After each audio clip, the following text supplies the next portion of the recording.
અલકાપુરીમાં branded ફેક્ટરીના ઉદ્ઘાટનમાં ભારે અવ્યવસ્થા, વિવેક ઓબેરોય અને નિયાની હાજરી વચ્ચે લોકો પરેશાન. વડોદરા શહેરના અલકાપુરી વિસ્તારમાં યોજાયેલા એક બ્રાન્ડેડ ફેક્ટરીના ભવ્ય ઉદ્ઘાટન સમારોહ દરમિયાન ભારે અવ્યવસ્થા સર્જાતા સ્થાનિક નાગરિકો, વેપારીઓ તેમજ કાર્યક્રમમાં હાજર રહેલા લોકો માટે મુશ્કેલીઓ ઊભી થઈ હતી.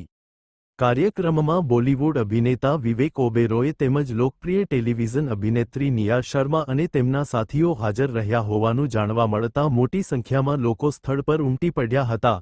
સેલિબ્રિટીઓની એક ઝલક મેળવવા લોકો વહેલી સવારથી જ કાર્યક્રમ સ્થળની આસપાસ ભેગા થવા લાગ્યા હતા. કાર્યક્રમને લઈને સોશિયલ મીડિયા પર પણ ભારે ઉત્સાહ જોવા મળ્યો હતો, જેના કારણે યુવાનો અને ચાહકોની સંખ્યા સતત વધતી ગઈ હતી. જો કે, ભીડને ધ્યાનમાં રાખીને જરૂરી સુરક્ષા અને ટ્રાફિક નિયંત્રણની પૂરતી વ્યવસ્થા કરવામાં આવી ન હોવાનું સ્થાનિકો દ્વારા આક્ષેપ કરવામાં આવી રહ્યો છે. સ્થળ પર પાર્કિંગ માટે પૂરતી જગ્યા ન હોવાથી અનેક વાહનચાલકોને રસ્તા પર જ વાહનો પાર્ક કરવાની ફરજ પડી હતી, જેના પરિણામે અલકાપુરી વિસ્તારના મુખ્ય માર્ગો પર લાંબી વાહન કતારો સર્જાઈ હતી. સ્થાનિક રહેવાસીઓના જણાવ્યા અનુસાર, કાર્યક્રમ દરમિયાન ટ્રાફિકની સ્થિતિ એટલી ખરાબ બની ગઈ હતી કે સામાન્ય અવરજવર પણ પ્રભાવિત થઈ હતી. કેટલાક લોકોને પોતાના ઘર સુધી પહોંચવામાં પણ મુશ્કેલી પડી હતી, જ્યારે વેપારીઓએ જણાવ્યું હતું કે ગ્રાહકોને દુકાનો સુધી પહોંચવામાં ભારે હાલાકીનો સામનો કરવો પડ્યો હતો.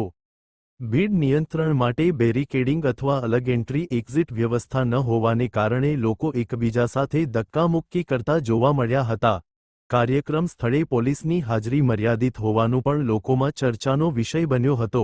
મોટા પ્રમાણમાં લોકો ભેગા થવાના અંદાજ છતાં પૂરતી પોલીસ ફોર્સ તૈનાત ન કરાઈ હોવાના પ્રશ્નો ઊભા થઈ રહ્યા છે.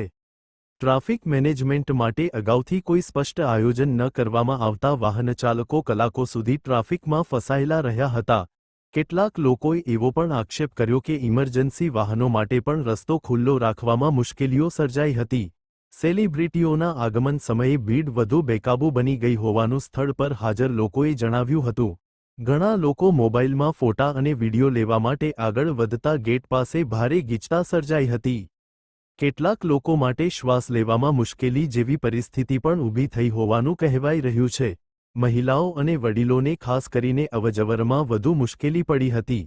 સ્થાનિક નાગરિકો હવે સવાલ ઉઠાવી રહ્યા છે કે શહેરના વ્યસ્ત અને પોશ વિસ્તાર એવા અલકાપુરીમાં આટલા મોટા જાહેર કાર્યક્રમ માટે અગાઉથી ટ્રાફિક ડાયવર્ઝન, પાર્કિંગ પ્લાન અને પોલીસ સુરક્ષા જેવી વ્યવસ્થા કેમ કરવામાં આવી નહીં?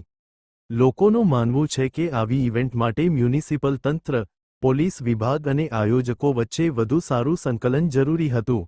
આ સમગ્ર ઘટનાએ શહેરમાં મોટા જાહેર કાર્યક્રમોની વ્યવસ્થાપન ક્ષમતા અંગે ફરી ચર્ચા જગાવી છે.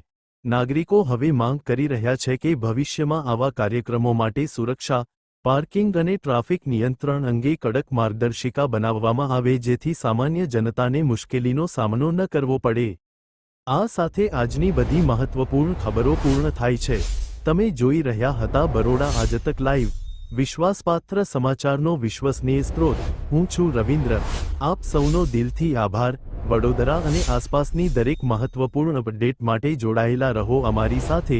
ફરી મળીએ નવી ખબર સાથે.